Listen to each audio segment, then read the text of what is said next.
So magandang hapon sa inyo mga kapatid, at eto't pauwi na tayo sa bahay.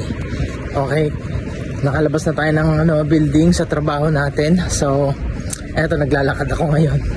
Eto nga, naglalakad ako. Syempre mainit, at maya maya magpapayong tayo doon sa dulo. Sa dulo tayo magpapayong kasi medyo mahaba-haba tong lakad na to. So medyo mainit na malamig, diba? Eto, naglalakad ang daddy nyo. Syempre routine ng routine natin paglalakad araw-araw. Okay lang yan. So eto nga po mga kapatid, at paglalakad tayo. Ayan,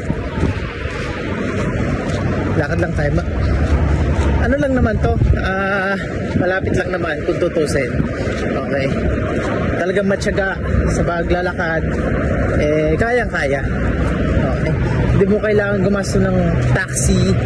Talagang wala, mawawalan ka ng pera pagka puro taxi ka. Ayan, lakad nga lang. Syempre yung mga bus, diba? May bus dyan, kaso nga lang dyan lang paikot yan, bandaron, iikot lang yan dyan, hindi pwedeng magsakay. Pero mga bus na yan, parang ito yung huling ikutan. Okay, papunta kasi yan ng ibang lugar So papuntang ibang lugar kasi yun. Tayo pupunta tayo na Salmiya. Tignan nyo na namumula sa itim. Ganun talagang buhay, di ba? So andito na nga tayo sa may mga puno. So napakaganda ng dito, hangin. Okay, ganda ng simoy ng hangin dito. Dito lang sa banda dito.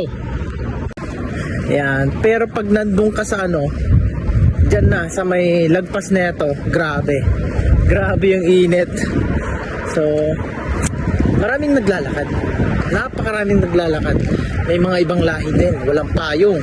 Okay, walang ganitong payong. So minsan kawawa sila, kawawa kami.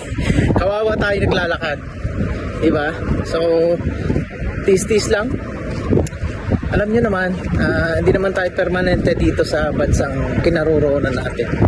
Ito nga, dito na tayo sa may crossing. So kalalagpas natin sa may signal, diba? Lakad tayo hanggang sa makasakay tayo ng bus. Medyo konti na lang nalakad, tapos makakarating na tayo sa sa bus station.